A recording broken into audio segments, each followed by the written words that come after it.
What's up, everybody? Burton Newcomb, the realtor here. I'm sorry I haven't been as good with my videos lately. It's been a really busy market, been working like crazy. I know that's no excuse, but just to be real, I get tied up. Other things gotta take priority. Anyways, let's go and dive on into this week's inventory video. I also have some other information to attach onto the back part of this video, which I think you'll really find it very interesting, about what is going on with the lending situation within the country and loan limits being raised, right? So let's go and dive into this week's housing inventory. As of Tuesday of this week, in Dougherty County, we had 143 single-family homes on the market, which is 3 more than we had last week.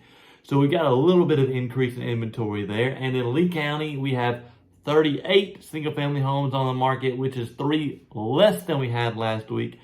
That is a very low number. Very low number.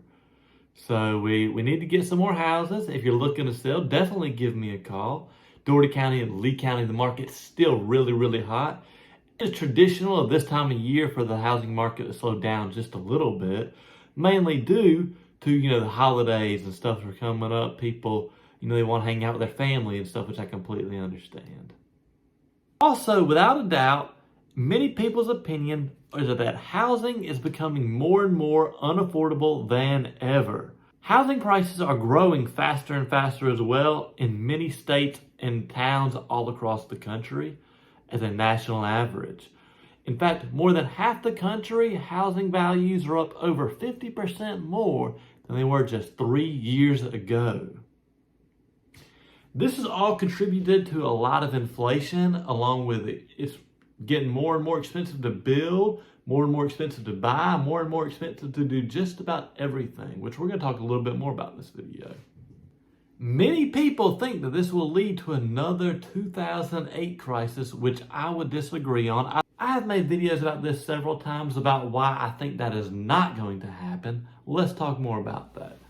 Fannie Mae and Freddie Mac loans are both capped out, from what I've read, at $548,250. But I've also read some reports that in 2022, those loan limits will be raised to just under $1 million.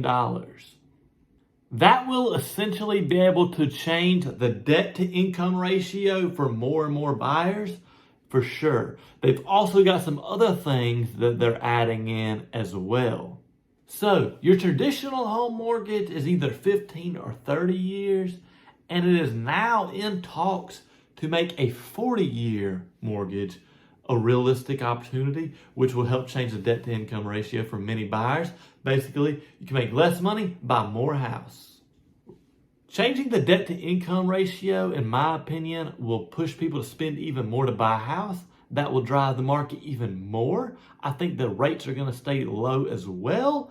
And that will basically push more people to buy their own home. Along with remote work, they'll be moving more, things like that.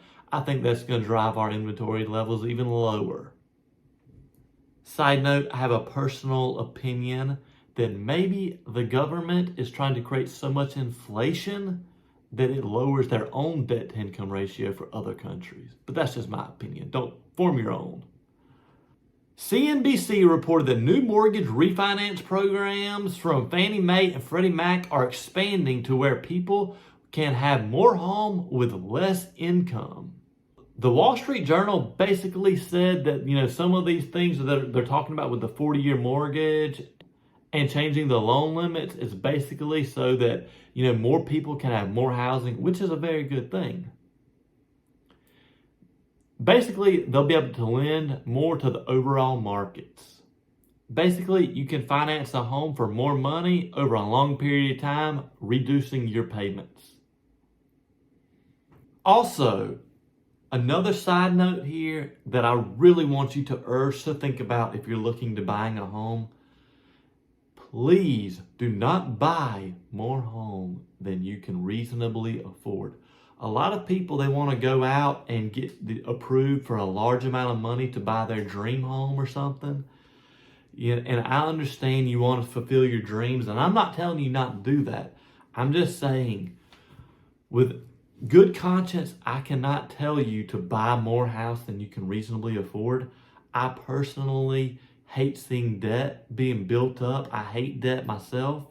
I don't like taking it on. I hate seeing other people live beyond their means. I don't want to see anybody live beyond their means, because in the blink of an eye, anything can happen. And I'm not wishing anything on you bad to happen, but let's be very honest, bad things happen to a lot of people all the time that they do not foresee, and I hate to see that happen to you. So please don't live beyond your means. That goes with buying a house, buying a car, buying anything. Watch your money.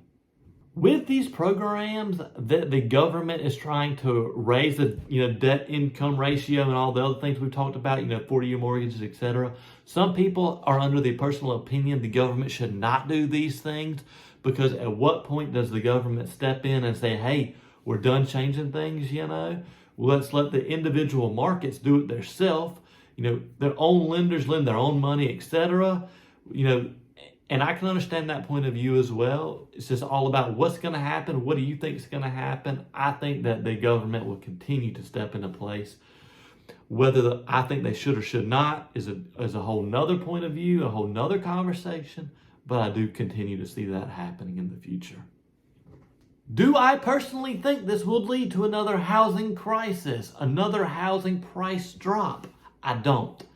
Let me tell you, loan lending is a lot more strict now than it was in 2004, 2005, 2006, right? You had the ninja loans, no income, no jobs, no assets. They were lending money to anybody with or without a job, whether they could or couldn't make the payments. They were just selling the houses out. And that's what caused the housing crisis back in the day, right? And so now it's much harder to get a loan. You got to have jobs, you got to have proof of income. These lenders are really scrupulous. They turn down loans all the time. That if there's any question they want it answered, it's much harder to get a loan now. You got to put money down now. Back in the day, you didn't. Not all loans you have to put money on. But a lot of loans you do. So I don't think that this will lead to a massive housing crisis. I just think that this will lead to more people being able to buy more home, making less money, longer periods of time. Whether I personally would or would not do that is not something I would like to get into. I don't personally agree with taking out long-term mortgages. Like I said, please live beyond your means. But I see people do it every day. Another thing that is growing in this market, labor shortages. Everything is going up in price. Supply chain shortages are driving the prices up. Building costs are going up. Labor prices are going up. Lots of things are going up. I think that will continue to help our market keep rising. Along with the people making all this money in the stock market has been very good. A lot of people are making a lot of money in their stock market. They're taking money out of their investments, whether that be from other real estate, stock market opportunities, whatever, job opportunities. People have more money. They're buying a new house. They're putting more money down. I think that's going to continue to rise in the future as well. Will inflation stop? I hope so. I hope that things can come back down. Gas prices are really high. I hate seeing gas prices really high. Hopefully we can get this labor shortage under control, which is actually what I'm going to make my podcast number 4 about on Friday. I think that more people need to go into more trade jobs. The trade jobs are the future. Obviously, we got to have jobs of all forms. I'm not saying anybody should not go into these other jobs, right? But the trade jobs are really part of the future, and I think that a lot of people need to go in there.